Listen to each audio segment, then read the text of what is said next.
So, Garmin dropped the Fenix E multisport GPS smartwatch. And, well, it might give you a bit of déjà vu. If you're thinking, wait, isn't this just the Epix Gen 2 from 2022? You're not wrong. Yep, the Fenix E is basically the Epix Gen 2 repackaged.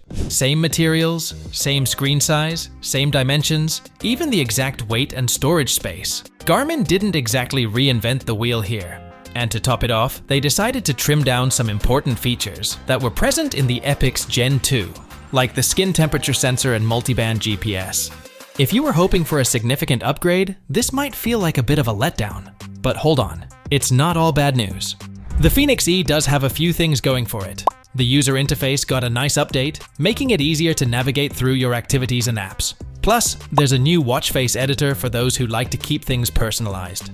It's also got social features like Garmin Share, so you can wirelessly share your saved locations, courses, and workouts with friends.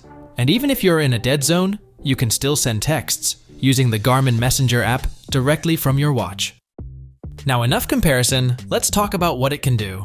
The health features are still top-notch, offering 24/7 monitoring for heart rate, respiration, and pulse ox. You'll get a detailed morning report to help you start your day right, complete with sleep monitoring, HRV status, and a training outlook. Training enthusiasts will appreciate the training readiness feature, which gives you a score each morning based on your recovery and sleep quality. This helps you decide if it's a good day to push your limits or take it easy. Runners will love the dynamic round-trip routing, and strength trainers get tailored workout plans right on their wrist. For the adventurers, the ABC sensors keep you on track with elevation, weather updates, and directions. And if you're exploring new areas, you can download topo-active maps or access preloaded golf courses and ski resorts. The activity profiles are pretty much the same as the Epix Gen 2, except the Fenix E misses out on Sailing Expedition and Jumpmaster.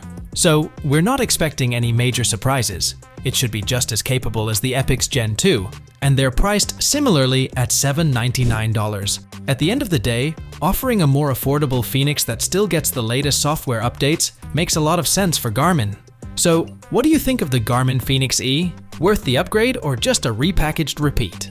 Let me know in the comments. Don't forget to like, subscribe, and hit that notification bell for more tech updates. Thanks for watching, and see you in the next one.